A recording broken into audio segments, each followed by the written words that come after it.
마태복음 11장 28절 말씀을 보면은요, 예수님께서 친히 말씀하시기를 수고하고 무거운 짐진 자들아 다 내게로 오라 내가 너희를 쉬게 하리라 말씀을 하셨습니다.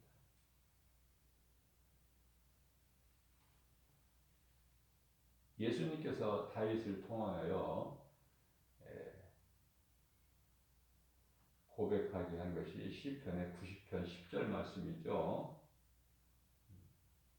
인생은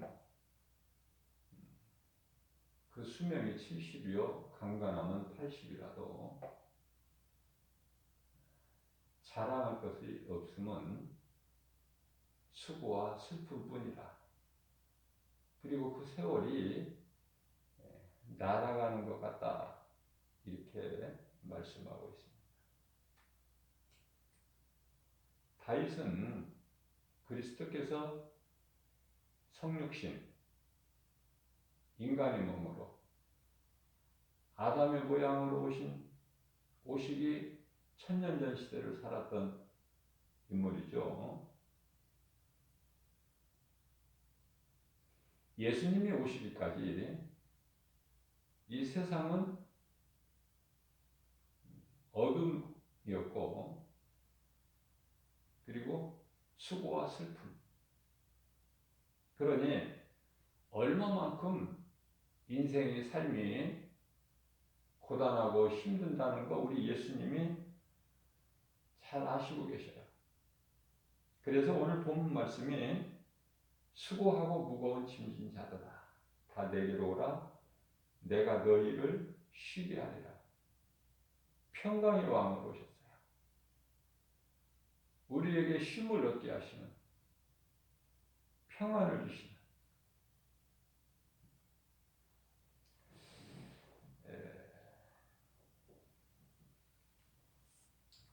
우리가 이 주님께 우리의 삶을 맡기고 주님을 의지하고 살게 되면은 모든 것이 되어지는 인생을 살게 되는데요. 그것은 그리스도 예수 안에서는 모든 것이 다 이루어 주신 예수님의 은혜로 살기 때문에 그래요. 모든 인간에게 있는 문제는 죄에서 온 것이다. 그런데요, 예수 그리스도 안에서 우리가 그리스도께 구속이 되면 주 안에서는요, 죄사함이 있어요. 골로새서 1장 14절 말씀이죠.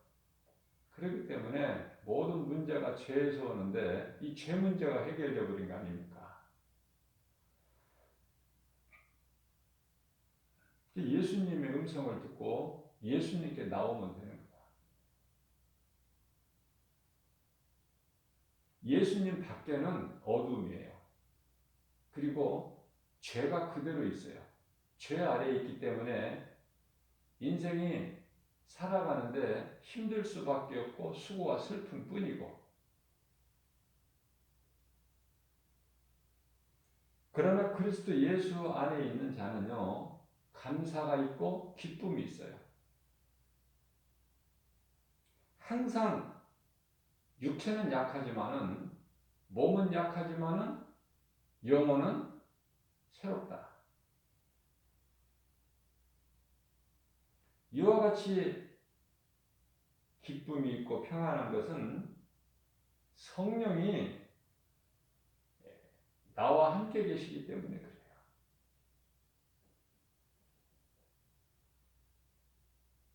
예수님의 부활은요 우리의 소망이죠.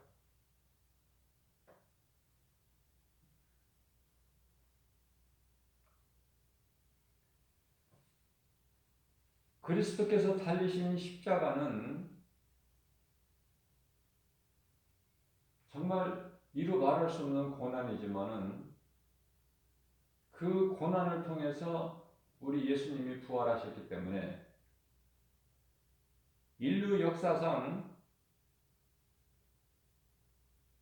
죽은 자가 살아난 것은 예수 그리스도 한 분뿐이에요. 그렇기 때문에 세상에 많은 종교들이 있고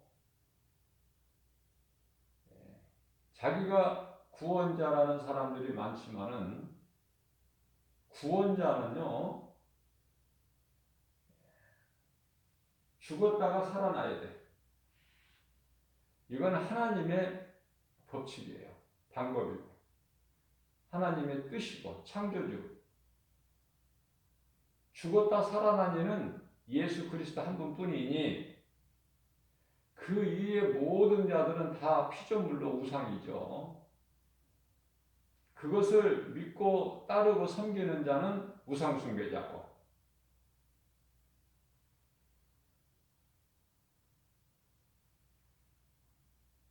우리는 예수님 은혜로 사는 것을 깨달아야 돼요.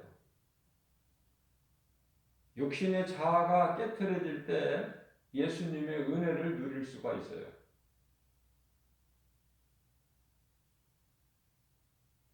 내가 예수님 안에 있기만 하면은 내 속에 들어와 계신 성령께서 역사하신다. 성령께서 일하시는 것을 성령의 역사다 그렇죠? 출애굽기서 14장 14절 말씀을 보게 되면은 내가 행하리니 너희는 잠잠히 서서 구경만 하라.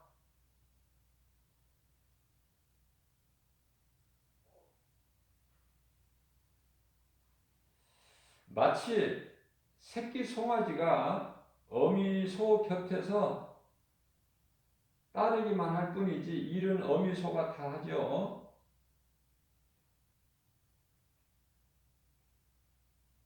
깨달을 수 있는 영적 감각이 있어야 돼요. 말씀의 능력을 통해서.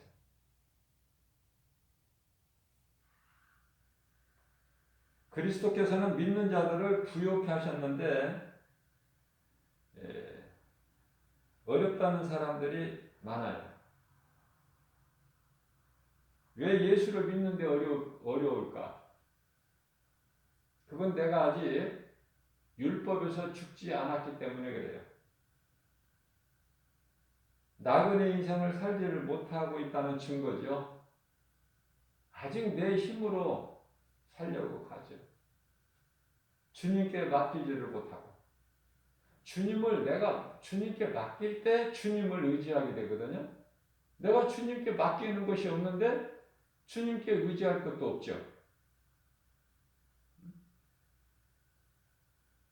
내가 은행에 돈을 좀 맡겨놓은 곳이 있어야 내가 은행을 의지하지.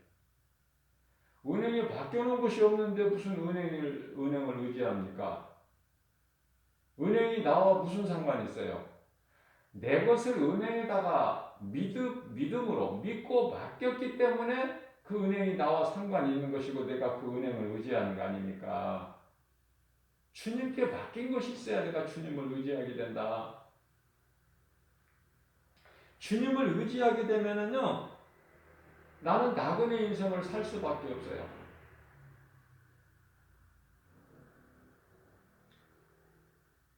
예수님께서는 십자가 앞에 내려놓으라고 말씀하셔요. 무거운 짐을. 그리스도께서 십자가에서 다 해결해 버리셨기 때문에.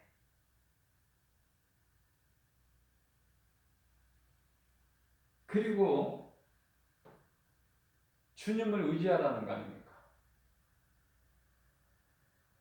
그러면 은혜로 사는 거예요. 그런데 주님 음성을 못 듣는다든지 아니면 들어도 믿지를 못하게 되면은 맡기지를 못해. 여전히 내가 이런 짐 저런 짐 내 것이기 때문에 내가 지고 가는 것이죠. 그게 얼마나 힘듭니까? 이 영적 교훈이 큰 거예요. 수고하고 무거운 짐진 자들아 다 내게로 오라. 너희를 구원할 자 내가 너희에게 이제 오지 않았느냐. 이 칠흑같이 어두운 죄와 거짓과 어둠으로 가득한 이 세상에 내가 오지 않았느냐. 너희를 구원하려고 메시아로. 그러니까 너희는 내 말을 듣고 내게로 나와야 되는 거야. 그런데 나옵니까? 빛보다 어둠이 더 좋은데, 빛보다 어둠을 더 사랑하는데, 예수님보다 마귀를 더 사랑하는데. 그래서 요한복음 8장 44절에서는 너희가 내 말을 듣지 않는 건 너희 아비가 마귀이기 때문에 그래. 요한복음 10장 26절에서 너희가 내 말을 음성을 듣지 못하는 것은 내게 속한 양이 아니기 때문에 그렇다고 예수님이 말씀하십니다. 히브리서 9장 27절입니다. 사람은 한 번 죽는 것은 사람에게 정해진 거예요. 정해진 것이다. 그러면은 이 죽음을 어떻게 죽어야 될까? 어떻게? 그저 그렇게 살다가 그저 그렇게 가치 없이 죽는 건가? 예수님 말씀을 순종하여 예수님을 위해서, 왜 우리가 예수님을 위해서 살아야 되고 예수님을 위하여 죽어야 됩니까? 예수님은 나를 살리신 생명 되시기 때문에 나 또한 예수님 십자가에 달리실 때 그 십자가 죽음이 내 것이 돼야 돼. 내가 주인이 돼서 살아왔던 내 모든 것을 자아를 깨뜨려 버려야 된다고 말이야. 예수님 십자가에 함께. 그래야 예수님 부활이 내 부활이 되는 거예요. 예수님 승천하신 것이 우리가 승천하는 것이고, 그렇지 않습니까? 예수님이 십자가의 고난이 나와 상관이 없는데 어떻게 부활이 내 것이 될 수 있습니까?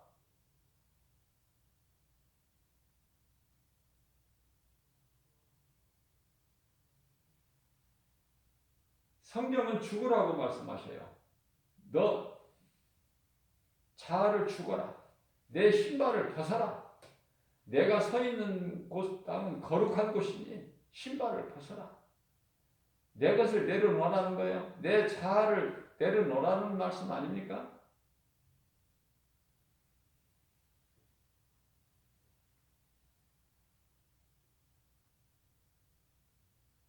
예수님을 위하여 살고 예수님을 위하여 죽는 건 마땅하고 당연한 거고, 우리가 그러한 삶을 살 때 우리를 구원하신 예수님께서 기뻐하시고 영광이 되므로 우리는 그 영원한 생명을 얻을 뿐만 아니라 디모데후서 4장 8절 말씀을 보면은 상급이 있는데 그 상급은 면류관이라고 그러죠. 자꾸 사도 바울처럼 살기를 우리가 힘써야 돼요. 사도 바울이 고백하기를 나뿐만 아니라 이와 같이 나같이 예수님 다시 오실 날을 사모하면서 이 땅에 소망을 두지 말고 나그네 인생을 사는, 예수님을 위해 살고 어떻게든지 할 수 있는 대로 선을 행하면서 살다가 이제 세상을 떠날 시간이 되면은 기쁨으로 가는, 예수님 품에 안기는 많은 믿음의 선진들처럼, 어차피 한 번 죽는 거니까 우리가 이 땅에서 영원히 사는 건 아니잖아요. 그렇게 가치 있는 죽음, 누가 가치 있게 죽을 수 있어요? 가치 있는 삶을 살 때, 주님 기뻐하신 뜻에 주님의 음성을 듣고 주님을 따르는 삶을 사는 사람들, 행함이 있는 믿음으로 예수님 기뻐하시는 열매를 맺는 사람들, 그렇게 살다가 이제 예수님이 오라 하시면은 기쁘게 가는 거 아닙니까? 기쁘게. 우리는 죽음을 생각하고 죽음을 준비하는 인생을 살아야 돼요. 그저 준비하지 못하고 죽는 것이 아니라 죽음을 준비해야 된다. 언젠가는 죽는다. 사람은 어떻게 보면은요, 태어나는 순간부터 죽음으로 가는 거야. 죽기 위해서 태어나고 죽기 위해서 사는 것이고, 그렇지 않습니까? 응? 태어나는 순간부터 하루하루 살면 살수록 죽음은 가까워지는 거야. 아무것도 아니라니까 인생은. 그러니까 솔로몬이 다 깨달았잖아요. 가질 것 다 가져봤고 누릴 것 다 누려봤고. 그런데요, 전도서 1장 2절 3절에서 모든 것이 다 헛되고 헛되며 헛되고 헛되니 헛되고 헛되도다. 3절에서 해 아래에서 있는 모든 수고는 다 헛되다. 헛된 인생이야. 거기에 소망 두지 말고 소망을 하나님께 두라는 거 아닙니까? 하나님께. 응? 그래야 인생이 되어지는 거니까. 그래야 예수님이 기뻐하시는 열매를 맺으니까.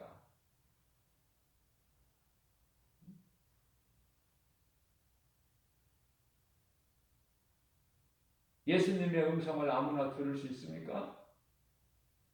그 생명의 음성을 아무나 들을 수 있느냐고 말해요.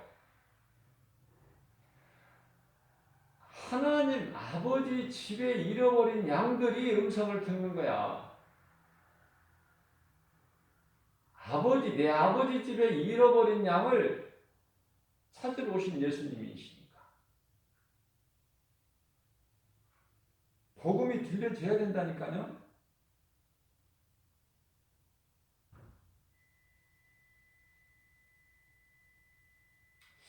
우리가 사실 믿음이 연약해서 그렇죠.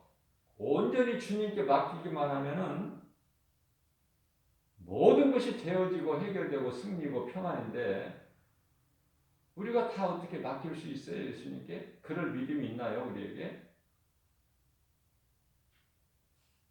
목사들도 그런 믿음 없어요. 예수님께 온전히 다 맡기지를 못해. 설교는 그렇게 하더라고.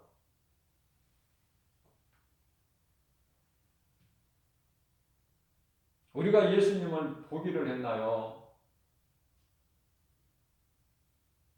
예수님 만났어요? 2000년 전에 그 시대를 사는 게 아니잖아, 우리는. 그러나 예수님께서는 너희가 보고 믿느냐? 나를 보지 않고 믿는 자가 더 믿음이 크다. 보지 않고 믿는 자가 되라. 그러셨거든요, 토마에게. 예수님을 3년 반 동안이나 따랐던 12 제자들 믿음이 없었다니까요. 부끄럽다니까, 정말. 별거 아니라니까요.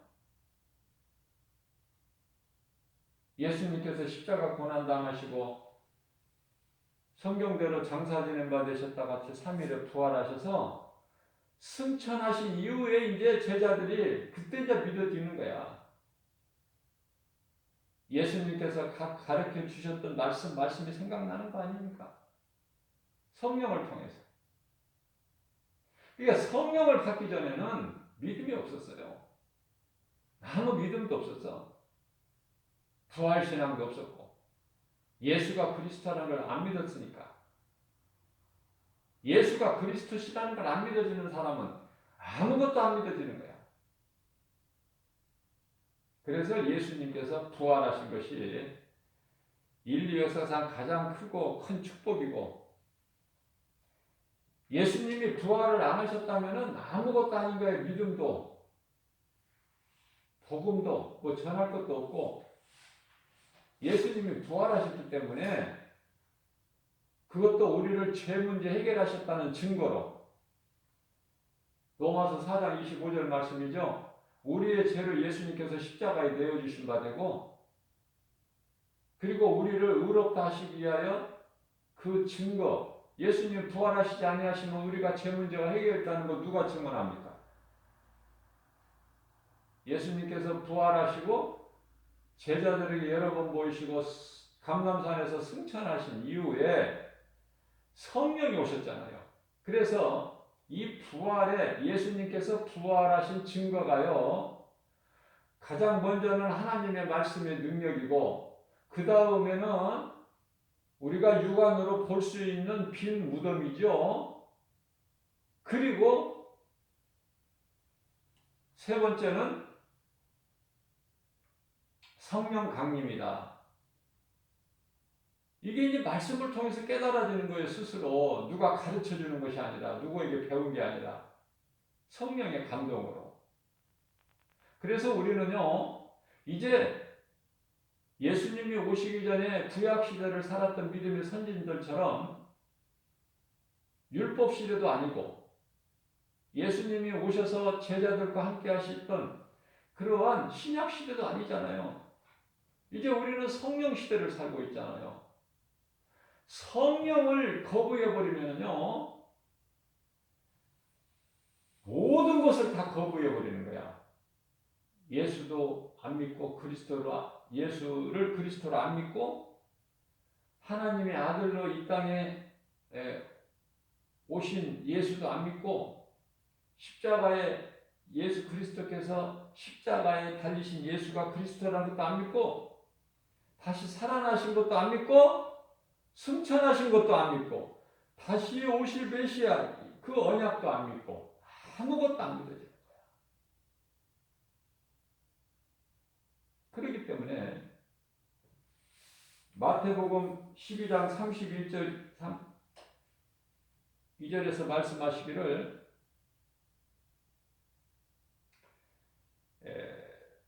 인간으로 오셨던 예수를 핍박하고 조롱한 자들 죄사함이 있지만 성령을 모독하고 거부하는 자는 이 세대에서도 다음 세대에서도 죄사함이 없다는 것을 분명히 예수님께서 말씀하고 계십니다.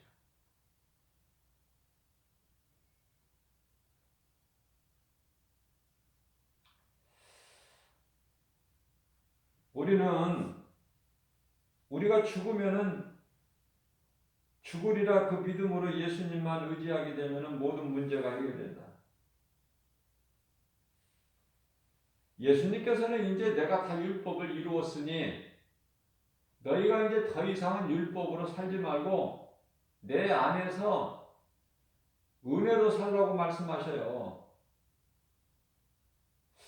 마치 예를 들면은 율법은요, 내가 자동차를 끌고 가는 거야, 내 힘으로. 그러니까 목적지까지 갈 수도 없어. 자동차를 끌고 내가 갈 수 있나요? 내가 그렇게 힘이 세요?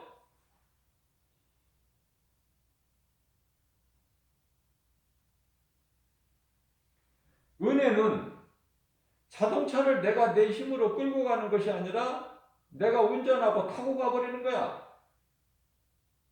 목적지까지. 얼마나 편해요.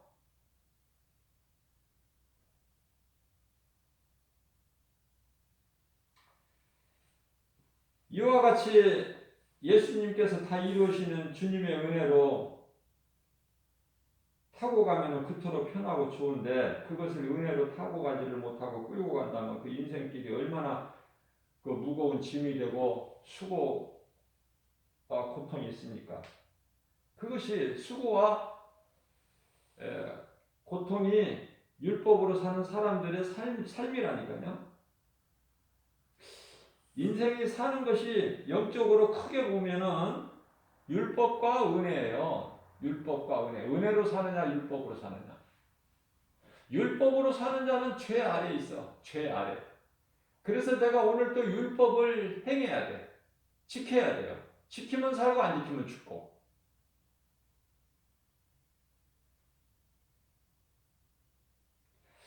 왜 그러냐면 율법은요, 용서가 없어요. 용서가. 예수님께서도 그래서 율법 아래로 오셔서 율법으로 죽으신 거야. 십자가의 죽음이 율법 아닙니까? 죗값은 사망, 로마서 6장 23절 것은. 우리를 위하여 죽으시고 우리 죄 문제를 해결하셨지만은 그 피로 우리 죄인의 죗값을 감당하시고 우리를 깨끗하게 하셨지만 그 죄 없으신 예수님은 어두움 가운데 계실 수가 없죠. 빛이시기 때문에. 그 예수님은 다시 살아나신 거예요. 그러니까 율법으로는 죄의 몸이 죽고 은혜로 예수님께서 다시 살아나셨고 우리도 그렇게 살라는 거야. 예수님 구속 안에서. 율법은요 정말 무서운 거예요. 율법을 지키지 않으면 바로 죽어. 성경에 안식일에 일하지 않게 말라고 말씀하셨는데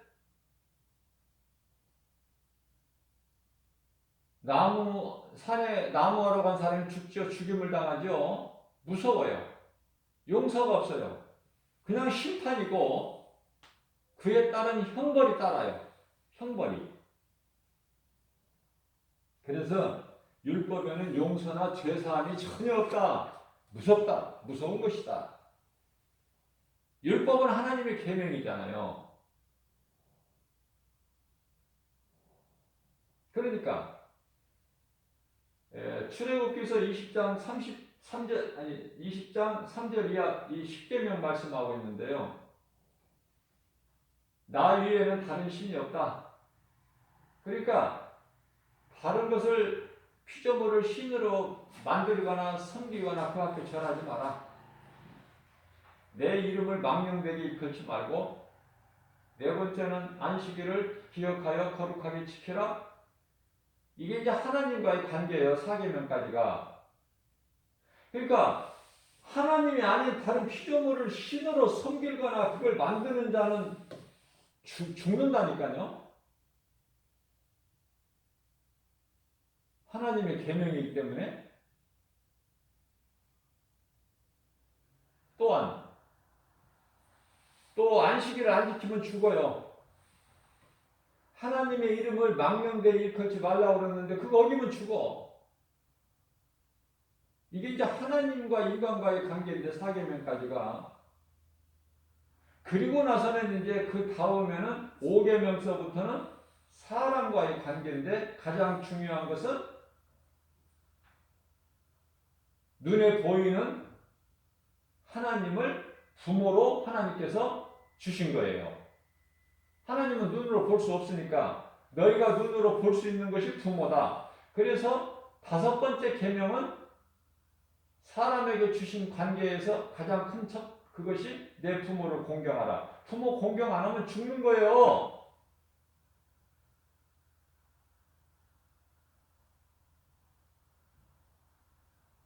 여섯 번째는 살인하지 마라.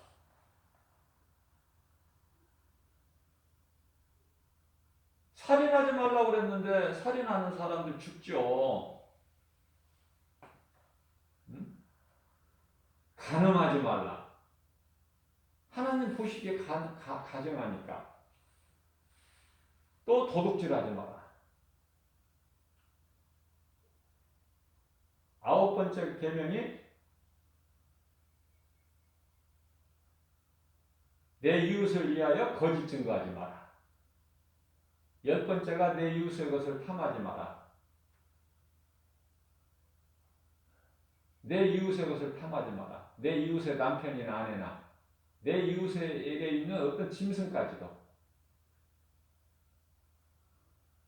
이 10계명 안에가 다 포함이 되어 있다니까. 이것을 이제 조금 세분화해서 이렇게 펼쳐놓은 것이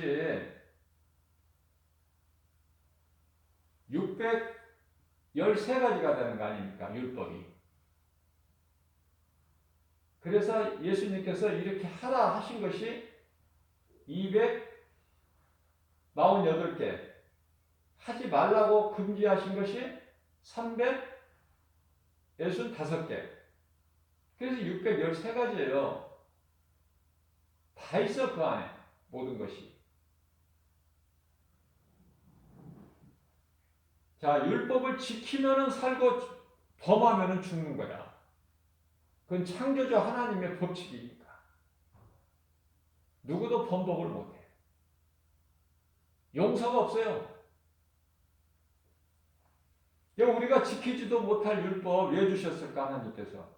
율법으로는 우리는 다 죽어야 되는데 죗값은 영원한 사망인데 왜 주셨을까? 율법을 통해서 우리가 죄인인 것을 깨닫고 우리를 구원하러 오신 예수 그리스도를 믿으라는 거 아닙니까? 예수님께 나가라는 거 아니에요? 율법을 통해서 우리가 예수님께 나가는 거예요. 갈라디아서 3장 24절 말씀을 보면은 예수님께로 나갈 수 있는 다리 역할을 해주는 것이고 몽학 선생이고 초등교사라고 말씀을 하고 있어요. 율법이. 우리에게 좋은 거예요. 율법이. 죄를 깨닫게 되니까. 그리고 그리스도께로 나갈 수 있으니까.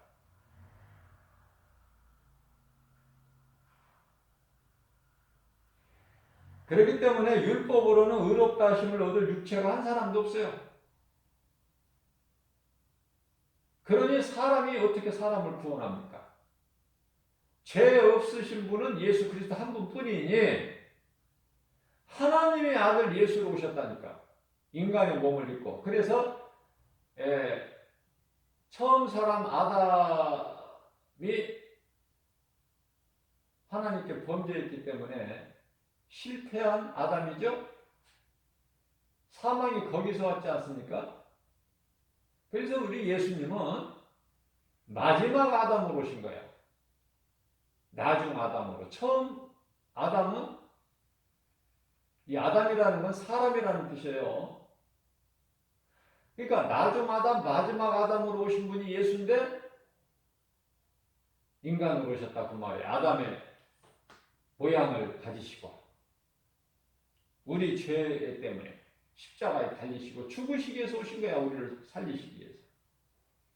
그리고 죄 없으신 예수님은 다시 살아나셨으니 요한복음 10장 18절에서 내게서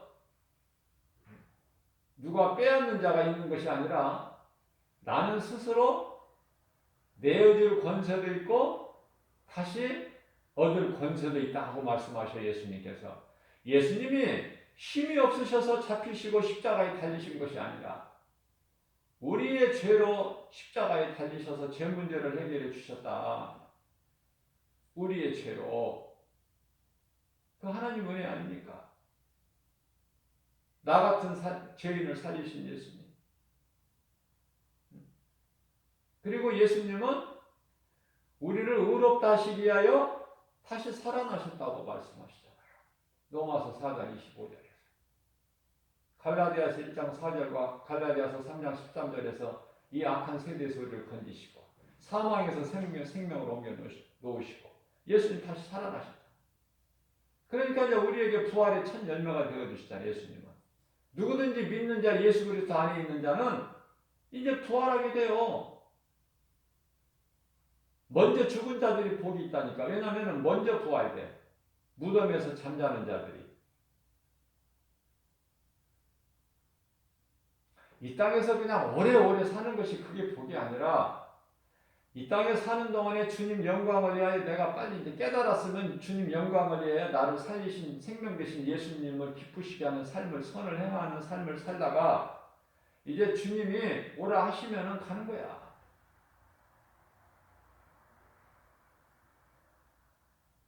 아무것도 아니지 인생은 육체로 사는 것은. 예수님께서 요한복음 6장 63절에서 내가 살리는 것은 영이요 육은 무익하니라 그러시잖아.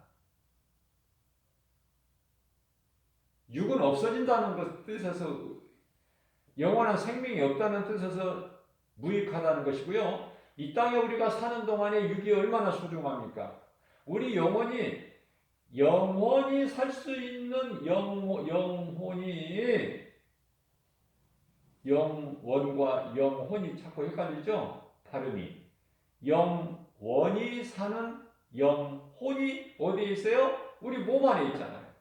그래서 우리가 이 땅에 사는 동안에 우리 주님 다시 오실 때까지 몸과 영과 혼을 잘 보존하라고 하잖아. 흠없게. 데살로니가서 5장 23절 말씀이죠. 잘 보존해야 돼. 우리가 육체로 사는 동안에 몸과 영혼이 분리가 안 돼요. 그래서 몸도 잘 우리가 관리를 잘 해야 돼요. 말씀과 기도로. 거룩하게. 요한일서 4장 5절 말씀. 아니 요한일서가 아니라 디모데전서 5장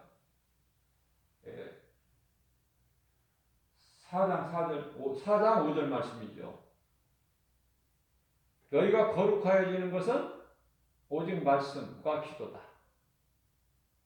그래서 말씀과 기도로 깨어있고 내 육체를 쳐서 더러운 것이 살아서 움직이지 못하도록 자꾸 십자가에 못 박는 거예요. 날마다 십자가에. 그래서 사도 바울은 고린도전서 15장 31절에서 나는 날마다 죽노라. 왜냐하면 우리는 성령을 따라 살아야 되기 때문에 그렇죠. 갈라디아서 5장 16절에 성령을 따라 행하라. 그냥 육체의 소욕을 이루지 못하리니. 육체의 생각은 사망이고 하나님과 원수가 되니까 로마서 8장 6절과 7절. 육신의 생각이 자꾸 드러나지 않게끔 십자가에 못 박으라는 거잖아요. 사도 바울 같은 분도 깨닫고 보니까 내 속에 성령의 법만이 아니라 죄의 법도 있다는 거야. 자꾸 내가 그렇게 안 해야 되는데 죄를 범하고 나면은 이건 내가 한 것이 아니라 내 속에 있는 죄가 했다는 거 아닙니까? 내 속에 있는 죄. 나는 이거 두 법이 있구나, 내 속에. 그래서 로마서 10장 24절에서 나는 공고한 사람이로다. 이 사망의 늪에서 누가 나를 건져내냐. 이런 고백을 하게 되는 거예요. 성령을 따라 행할 때 육체의 소욕이 이루지 못할 뿐만 아니라 모든 것이 성령을 따라 행할 때 예수님 은혜 아래 구속 안에서 살 때 그것이 자유다. 그것이 평안이고 그 속에서 기쁨이 나오고 감사가 나오고.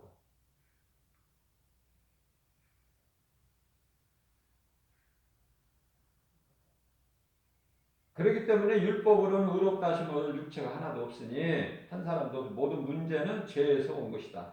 답은 하나님의 말씀입니다.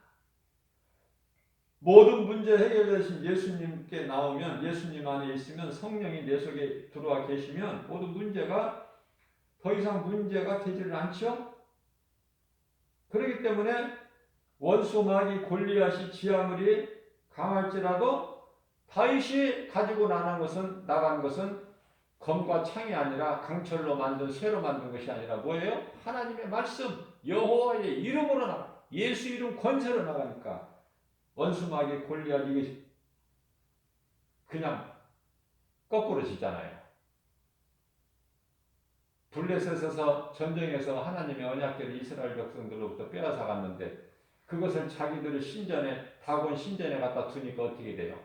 자기들이 섬기는 그 다곤 신이 그냥 하나님 언약궤 앞에 거꾸로 져버리잖아. 그 다음 날은 그냥 다 산산조각 나고. 예수님께서는 문제의 본질인 마귀를 멸하시고 우리를 사망에서 생명으로 옮겨주셨기 때문에 이 진리를 아는 자는 예수님 안에서 자유와 평안을, 승리를 누리는 거예요. 예수님 안에 있는 다윗은 두려움이 없어요. 왜? 마귀가 지하물이 강할지라도 다윗에게는 예수 이름이라는 그 권세가 있기 때문에 오늘날 우리가 이 성령의 시대를 살아가는데 우리에게는 뭐가 있어? 하나님의 자녀된 권세가 있고 내가 마귀를 물리칠 수 있는 예수 이름 권세가 있잖아요. 그걸 예수님이 다 가르쳐 주셨잖아. 말씀을 통해서. 골로새서 3장 17절 말씀입니다. 그러므로 우리는 이제 무슨 말이나 일이나 예수 이름으로 하라고 말이야. 예수 이름으로. 승리가 예수 그리스도 이름에 있으니까. 마귀가 가장 무서워 떠는 것이 예수 이름이니까. 그걸 사용을 해야지. 그러한 삶을 살게 되면은 데살로니가후서 3장 16절에서 어떤 약속을 하시냐면은 평강의 주께서 때마다 너희에게 평강이 있기를 원하노라. 예수님 음성을 듣고 예수님을 따르고 순종하면요 이와 같이 모든 일이 되어지고 승리고 평안이고 기쁨이고 감사가 넘쳐나고 그 주님을 찬송하게 되는 거예요. 아무나 주님을 찬송하는 것이 아니라 아무나 하나님 말씀을 묵상하는 것이 아니라 복 있는 자들이 이러한 믿음 가지고 오늘 또 광야 같은 인생길 모든 일에 내 힘을 의지하지 말고 나는 못하나 우리 주님은 모든 일을 하실 수 있으십니다. 능치 못함이 없으십니다. 사람으로서는 할 수 없으나 하나님은 모든 일을 다 하실 수 있으십니다. 이러한 신앙 고백으로 예수 이름으로 모든 일에 승리하고 나가는 저와 여러분들 되시기를 주님의 이름으로 축복합니다.